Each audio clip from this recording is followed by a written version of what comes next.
Buenas tardes a todos y a todas. Nos acompañan en este acto el doctor Armando López Zárate, rector de la unidad de Azcapotzalco, para quien pido un aplauso.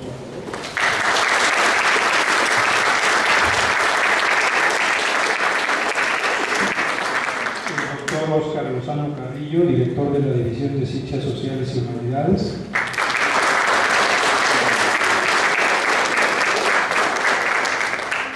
El licenciado Gilberto Mendoza Martínez, jefe del Departamento de Derecho.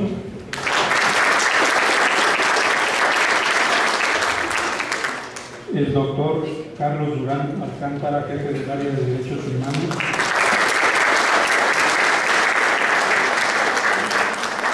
La doctora Teresita Quiroz Ávila, responsable editora de la revista Fuentes Humanísticas.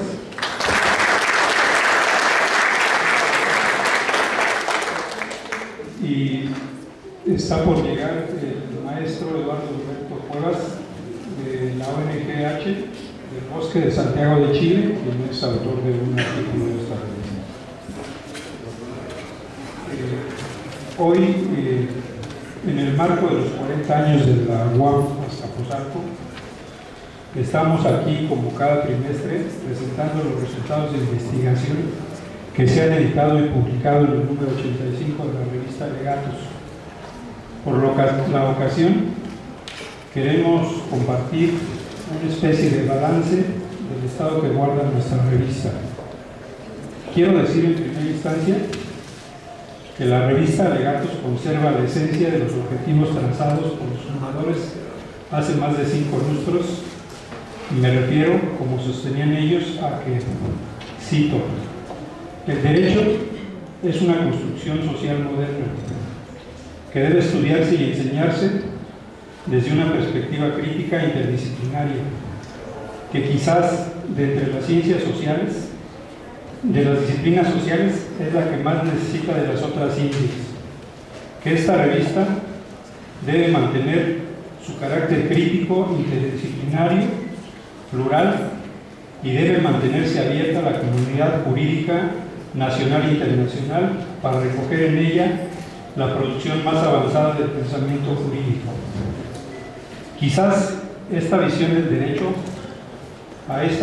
derecho habría que agregar que el derecho se sintetiza o expresa la correlación de las fuerzas sociales, quienes con su dinamismo van imprimiendo un sentido al derecho, a la interpretación del mismo, plasmado en las normas jurídicas que rigen la vida social.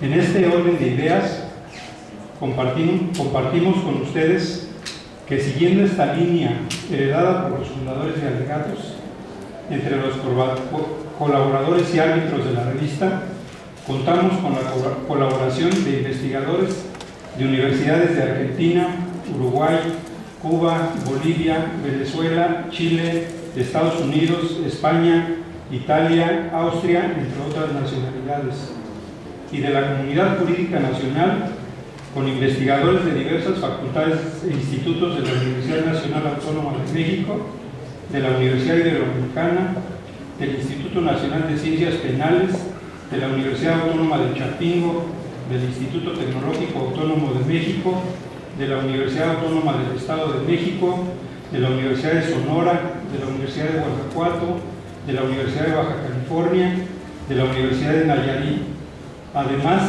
de las otras unidades de la UAM, entre otras. Con esto, la revista se mantiene abierta a la comunidad jurídica nacional e internacional, pero la mayor parte de lo que se publica es producido por los investigadores de casa. También quiero compartirles que este proyecto editorial ya es una realidad por sus más de 5 lustros de existencia.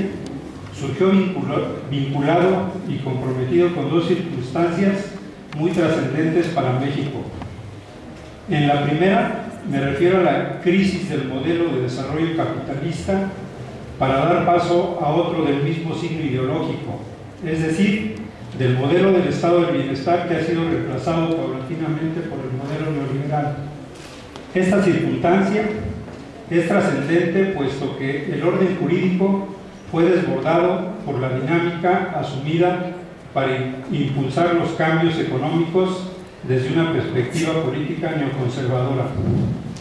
La segunda circunstancia tiene que ver con la estructura curricular de la carrera de Derecho, que se fundaba en la Universidad Autónoma Metropolitana, la más novedosa en América Latina en su género, pues su estructura vertical, es decir, el tronco general de asignaturas, el tronco básico profesional y las áreas de concentración, así como su estructura horizontal, organizada con materias formativas y materias instrumentales, pretende como objetivo central un equilibrio entre la formación teórico-metodológica que busca dotar a los estudiantes de Derecho de una visión histórica de los conceptos y en general de las instituciones jurídicas, combinándolo con materias instrumentales para proporcionar al estudiante las herramientas necesarias para el ejercicio de su profesión, para finalmente conducirlos hacia la especialización en las áreas de concentración seleccionadas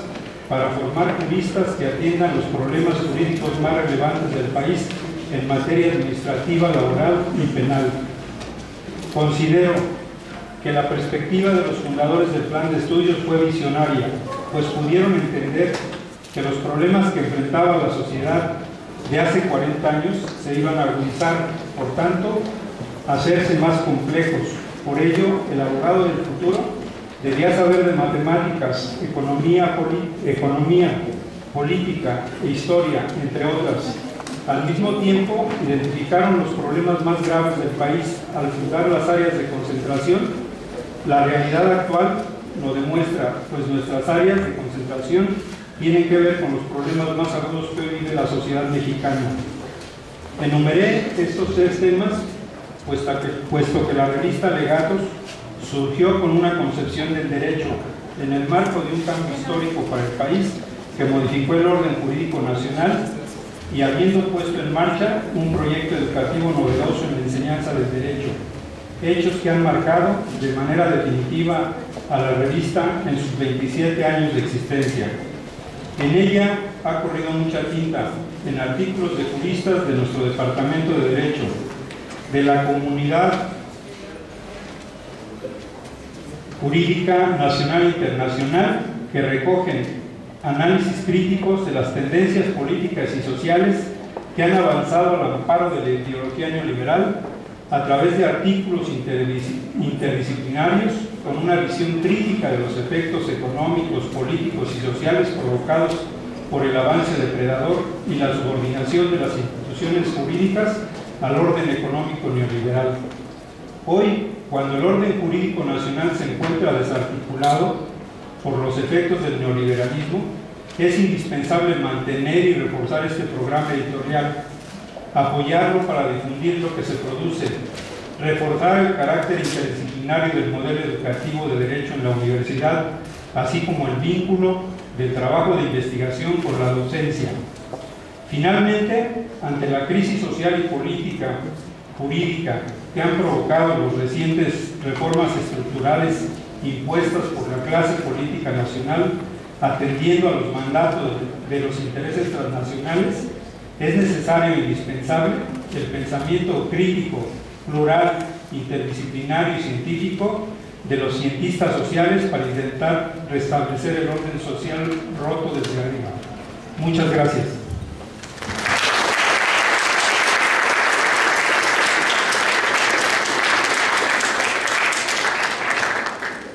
Para darle continuidad a nuestro acto, le vamos a dar la palabra al doctor Carlos Humberto Durán, quien nos hará una breve presentación del número que estamos sacando a la circulación el día de hoy, y aprovecho para decirles que ahí hay una mesa donde se está vendiendo el número. Tiene la palabra, doctor Durán. Buenas tardes. ¿Se escucha? Ya. Bien, bueno, inicialmente quiero agradecer la deferencia por parte de nuestro director, el maestro Xavier Huerta, por la invitación de estar aquí con todos ustedes y poder dar pues algunos comentarios de este nuevo número de la revista. Me interesó dado de que hemos tenido una excelente vía editorial para elaborar nuestras portadas, haber hecho alguna locución en torno a lo que yo veo en esta nuestra portada de la revista Legatos, a la que yo le llamo, y que ya viene de un discurso desde las épocas de Posadas, que habla del poder de la imagen y la imagen del poder. Así he denominado el fondo que encuentro en el contexto de este número de alegatos. Íconos entramados que entrecruzan el sentido que guarda en buena parte el número 85 de la revista. La portada de este ejemplar y las imágenes que componen sus interiores dan cuenta de alguna manera acerca de ciertas invocaciones contenidas: desempleo en pleno corazón de Ciudad de México, vindicación de los territorios tradicionales por los pueblos originarios del país, aspectos entreverados con nuevas e intermitentes expresiones del Estado represor, puños que sujetan y a su vez limitan a la condición humana, asidos a su negación, aquella a la que el maestro Quirós Cuarón habría definido como los molinos de carne humana, la cárcel, y siguiendo al maestro José Revueltas, el apando. Y en perspectiva, que eso me ha encantado, adorna la portada un remedio de la medicina indígena y popular, la marihuana. Elementos todos estos que advierten en buena medida reclamos, fundamentos, contribuciones y, en una palabra, alegatos, y que a su vez advierten de cierta manera el marco de la crisis en la cual nos desenvolvemos.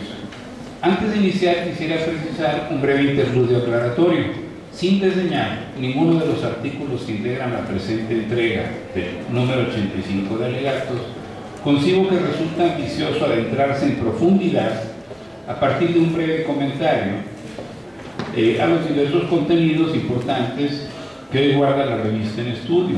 Bajo esta perspectiva, resulta necesario delimitar que he recuperado en mi planteamiento algunos de los trabajos que he decidido exponer someramente. Comencemos, ¿no? Desde nuestra óptica, los ensayos que hoy reúne este número se inscriben a nuestro parecer en el contexto de la propia denominación de la revista. Vuelvo, alegatos. Si bien en planos diferenciados, en virtud de los apartados que le componen, como han sido tradicionalmente sus secciones de doctrina, investigación, reseñas y documentos, encuentro un elemento en común que transversaliza este número 85, el cual corresponde, insisto, a sus alegatos. En esta perspectiva encontramos el magnífico ensayo que presenta el doctor Armando Bartra, denominado Con los pies en la tierra, no nos vamos a ir, el que invoca la crítica frontal al sistema particular en que se desenvuelven las relaciones sociales y de producción en el campo mexicano en el actual paradigma neoliberal. En un amplio recorrido por el territorio, encontramos que el maestro Bartra nos explica los efectos nocivos que están desarrollando los oligopolios en materia forestal, ambiental, minera, hidráulica, por mencionar tan solo algunas.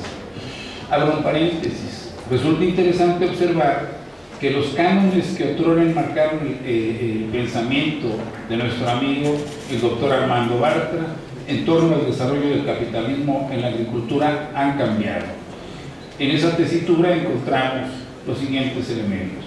Mientras que el autor sostenía en los años 80 del siglo pasado la tesis marxista acerca de la proletarización del trabajo campesino, en este ensayo no solo reafirma la permanencia de este núcleo humano, sino que incluso le reivindica como un estilo fundamental de crecimiento rural.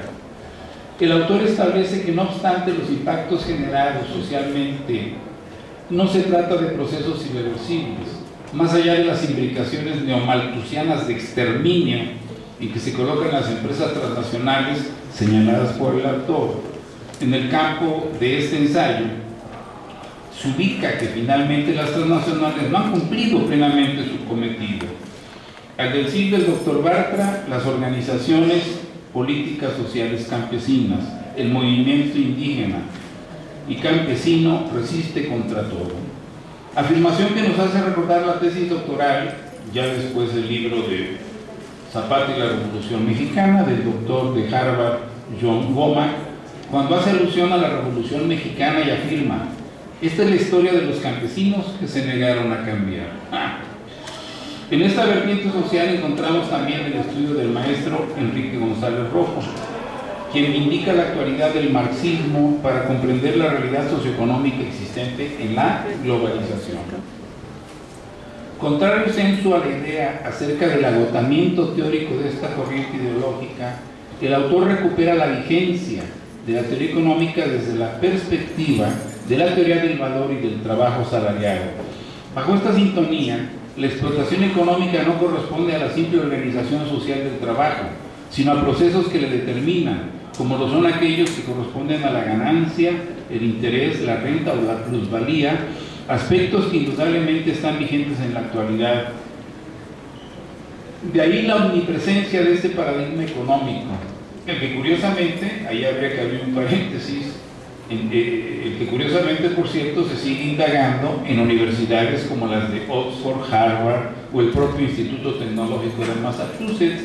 Cito este último es porque ustedes saben que parte de la, digamos, importante investigación en distintas temáticas que está desarrollando en los Estados Unidos se encuentra en este tecnológico de Massachusetts.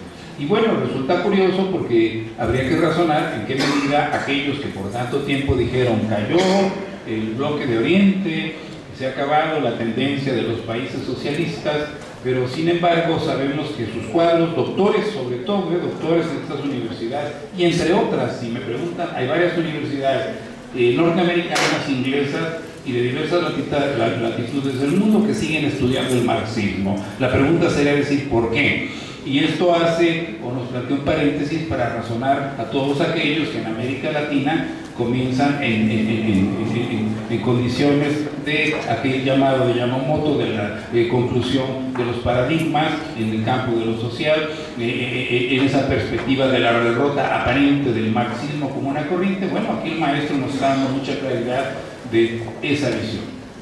Este trabajo, digo acá, es decir, la idea del maestro González Rojo, se eslabona de forma muy preclara con el estudio importante que nos presenta el doctor Octavio Loizaga de la Cueva, quien en su artículo se refiere a algunas reflexiones críticas sobre el derecho del trabajo, estableciendo las pautas en que se enmarcan las relaciones de explotación y dominio de las clases trabajadoras, fundado en un amplio estudio de las relaciones laborales. El autor refiere los parámetros que guían la égida en que actualmente se cierne el Estado capitalista.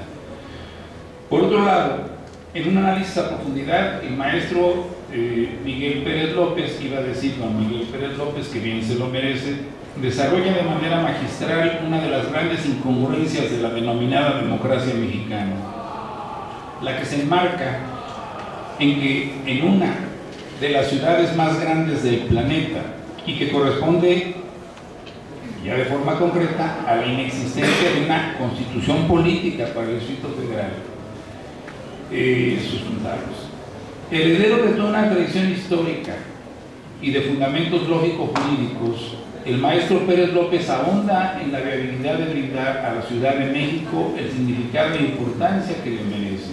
Sin embargo, el autor no brinda respuestas absolutas o sencillas. Creo yo que demarcando más bien elementos que podríamos denominar, siguiendo a Jean Piaget, como constructivistas, si nos hace fórmulas propositivas para que todos, la ciudadanía, la sociedad civil intervengamos, se dice acá, nos permitan integrar una visión distinta del fenómeno. Pero decimos aquí como constructivistas, los que sin lugar a dudas constituyen recapitulaciones fundamentales en la comprensión del problema en estudio. Más adelante, en el artículo que nos ofrece el maestro Gonzalo Carrasco, encontramos la vindicación interdisciplinaria en el actuar humano, de manera particular la comprensión del fenómeno analizado.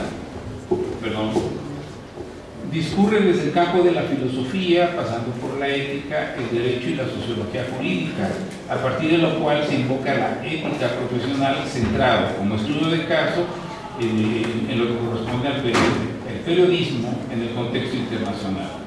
Para el autor, la ética profesional no se debe ceñir a su simple lógica jurídica, por el contrario, es indispensable el compromiso, la praxis, ubicarla en el contexto social e integral en el cual ésta se sustenta.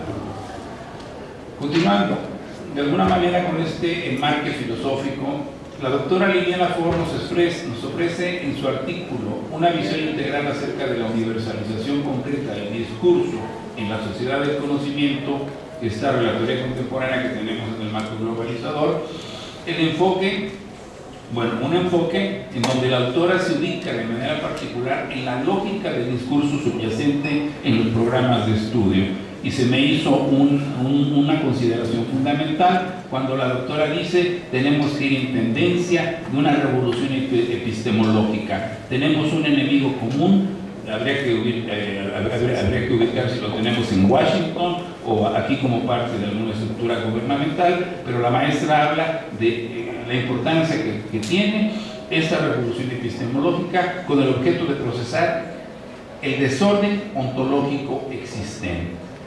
Otro de los aspectos sustentados en este número corresponde al contexto de los derechos culturales, aspecto desarrollado por el doctor Francisco Dorantes. Este tema ha sido poco estudiado en México, es cierto, hay pocos trabajos, y el que si bien la UNESCO estableció de alguna manera su escenario en la década de los años 80 del siglo pasado, existen aún grandes espacios para su debida dimensión y caracterización, como así lo enfatiza el autor, que por supuesto no deja de ser un excelente estudio. Volviendo nuevamente a la idea de los alegatos, el diseño que nos aportan los doctores don Antonio Salcedo y la doctora María Elvira Bueno, nos ubican en los márgenes de un estado detractor. Allí hay un elemento que habría que puntualizar, en términos de que la reforma constitucional en materia de seguridad y justicia viola los derechos humanos. Con una diversidad de argumentos sociojurídicos, los autores enmarcan la ilegalidad de la reforma constitucional de marzo del año 2008, fundamentalmente por lo que hace al fenómeno del debido proceso y del acceso a la justicia. En el estudio del maestro Eduardo Cuevas se establece una mirada retrospectiva a un grupo vulnerable que desde su origen ha sido marginado y satanizado: los enfermos con VIH-Sida, fenómeno al cual se le concibe no tan solo como una circunstancia, que no se le concibe tan solo como circunstancial, sino como un proceso recurrente y como una pandemia mundial en cuyo caso será competencia de los estados. Dice el autor: los estados tienen que asumir sus propias responsabilidades. Falta de administración, falta de recursos, limitaciones, discriminación, etcétera, violación de los derechos humanos. Como corolario, aunque antes de mi corolario, si me permiten, tengo aquí un breve comentario, ya voy a procurar cerrar, porque dijo el maestro Huerta, ya no es cierto ser breves. Más adelante, como un alegato histórico, el doctor Héctor Santos Azuela me indica la figura de Luis Méndez Villegas, víctima del orden oficial. Sin lugar a dudas que este tipo de estudio nos coloca en la otra visión de la Revolución Mexicana, la negada, la interrumpida, pero aún viviente, la de los magonistas, los zapatistas y quizás, por qué no decirlo, la de los neozapatistas. Para el autor Luis Méndez Villegas es un modelo a seguir en la lucha para la defensa y reivindicación de los trabajadores de la ciudad y del campo. Saludo estos fundamentos del colega doctor Héctor Santos. Esa otra historia que habrá que escribir, la verdad. En el estudio de la doctora Goretti Martínez se brinda un acucioso análisis en torno al carácter y posible legalización de la marihuana, que yo decía, bueno, es un adorno para nuestra revista, aquí está en la portada, ¿a quién no le puede gustar una planta de marihuana? Digo,